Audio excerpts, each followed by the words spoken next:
certainly the biggest story I've broken since the European Super League. Gianni Infantino, since he was elected 10 years ago, he's really tried everything he can to increase FIFA's income. This is a sort of been a constant preoccupation of his.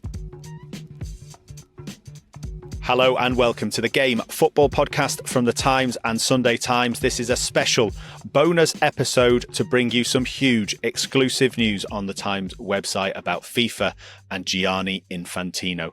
I'm Tom Clarke and I'm joined by our chief sports reporter, Martyn Ziegler.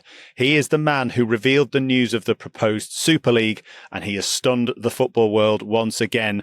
Martyn, it's a huge story on the Times website. I wanted to start and keep it as simple as possible, so I'm going to play a bit of devil's advocate here and ask you a few quick fire questions. So what is the story and what is being proposed that you've revealed on the Times website today? Yeah, it's fairly simple. FIFA, Gianni Infantino, has a plan to sell off probably about 30% of the World Cup to private investors. So setting up a new company, 30% of it owned by private investors, and the rest of it either owned by FIFA, about 51%, and the rest owned by the member associations who could also sell off their stakes. So it's basically, the world's greatest football tournament now potentially being co-owned by private investment funds from the US, because the man who is leading the investment is Joshua Kushner, the brother of Donald Trump's son-in-law, Jared Kushner.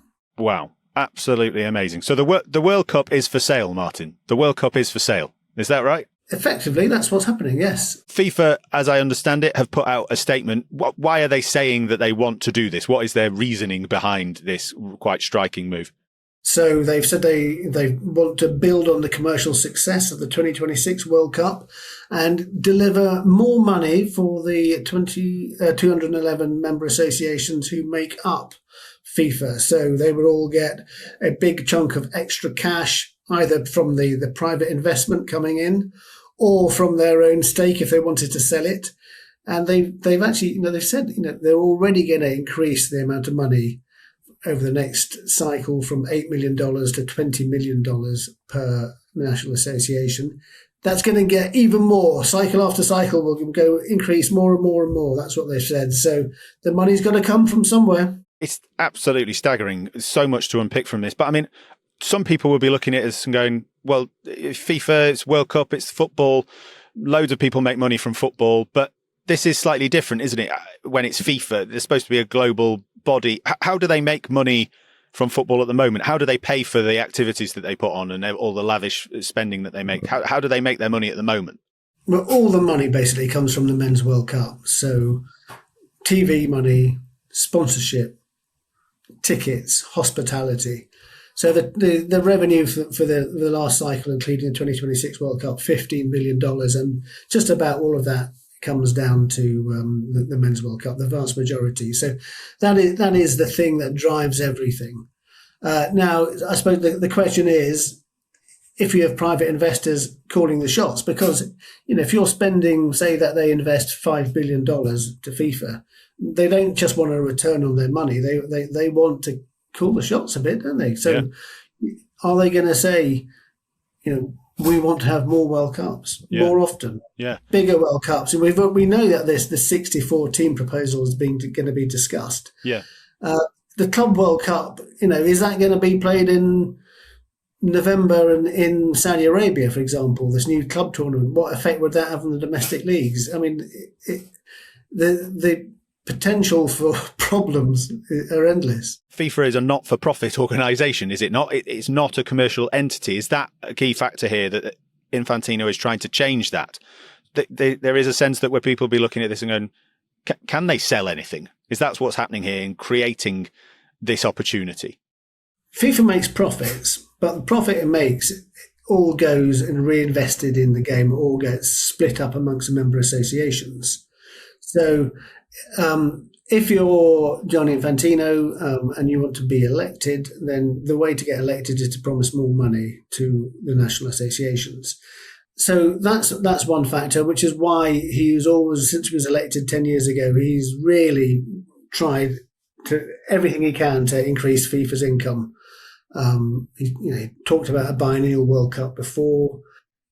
He tried another private investment in 2017 with the new Club World Cup and a Global Nations League. That failed. So this is a sort of been a constant preoccupation of his. This hasn't been discussed about who would lead this new FIFA company or enterprise once he finishes his final term of office in 2031.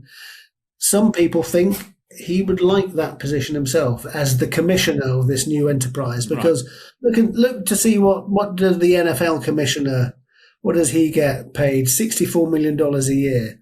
That's 10 times more than Gianni Infantino gets paid at the minute. Right. Now, there are a lot of people saying, what is life for Gianni Infantino going to be without FIFA? Because he has become basically totally, FIFA is his life, and can you envisage what it would be after him? Now, lots of people think this would be the perfect exit strategy for him, running this company, earning far more than he does at the minute, and also still having a sort of decisive influence in World Cups. But how could he potentially achieve this then?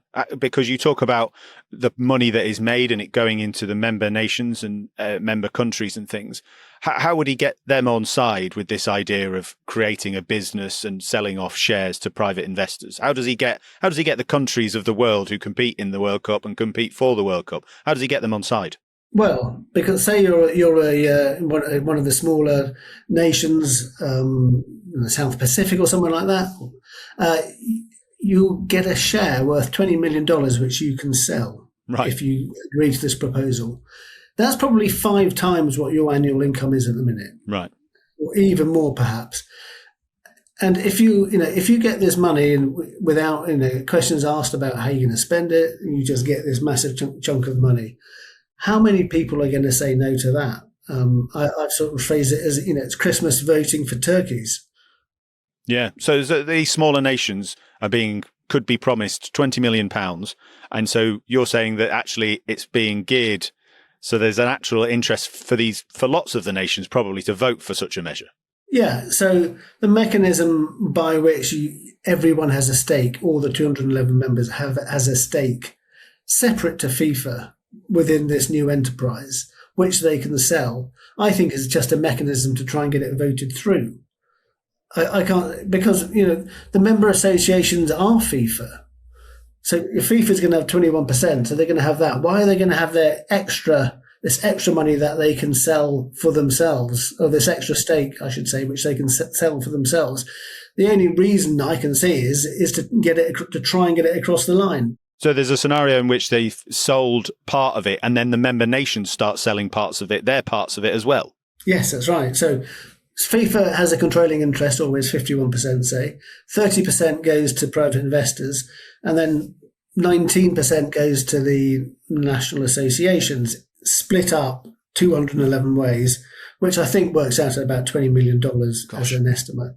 Remarkable. So, which they would be at liberty to sell. To other private investors or keep and retain, but you'd imagine a lot of them think this is a once in a lifetime payday. So yeah, let's vote for it. To take the ultimate devil's advocate view on any footballing podcast on this topic, if I were to ask you, why would FIFA might be saying, what's the problem here? We're going to generate more money for the game. We're going to generate more money for the World Cup. What's the issue here? Why do you think football fans should be upset about this?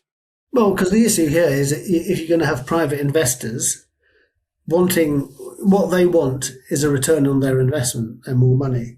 So are they going to be putting pressure on FIFA to say, we want bigger tournaments, we want more World Cups, we want them every 2 years, we want the Club World Cup to be 48 teams, we want that to be every year. It's conflicts of interest everywhere. Yeah, remarkable stuff. I mean, let's give the listeners, that's about as much devil's advocate I want to play, to be honest, in terms of giving FIFA's side of these things, because, I mean, my reaction was just absolutely staggered by this story once again. Let's give the listeners a little bit more detail on your news story before we maybe get into a little bit of reaction. You mentioned some factors there about the Club World Cup and about some of the people involved. Just tell us some of the facts that maybe we've not covered in our little Q&A so far. Yeah, so I mean, we know that Gianni Infantino has had close links with Donald Trump. So I think, the fact that we've now got somebody who is not far removed from the Trump administration. I mean, he's not directly connected, Joshua Kushner, but Jared Kushner certainly is his brother. And this is a guy who he's a billionaire. He's spotted potential in things like Instagram and Spotify, invested in them at an early stage and has made a killing.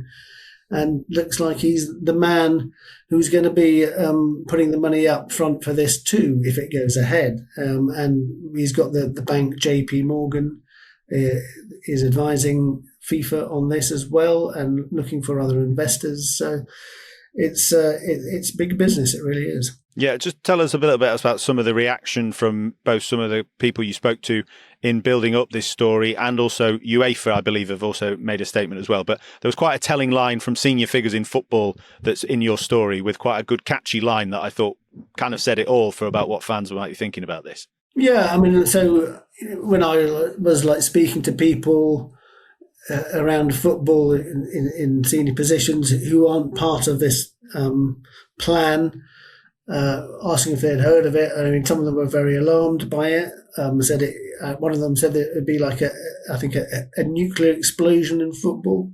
Wow. Is how one of them put it.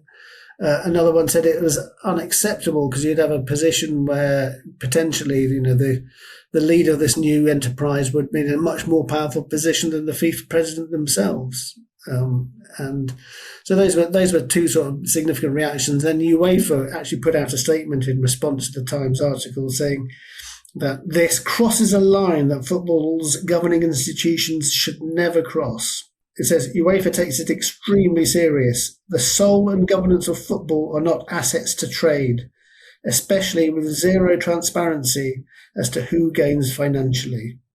None of us are the owners of football. It is not FIFA's to sell. Well, I couldn't have said it better myself. I'm going to go for a quick break now, Martyn. I just want to get your further reaction and give us a little bit of context on how big we think this story might become in the coming days. Stick with us, listeners. We'll be back just after this.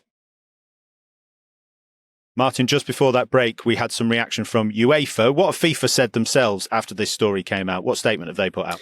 Well, they've basically just about confirmed everything. They've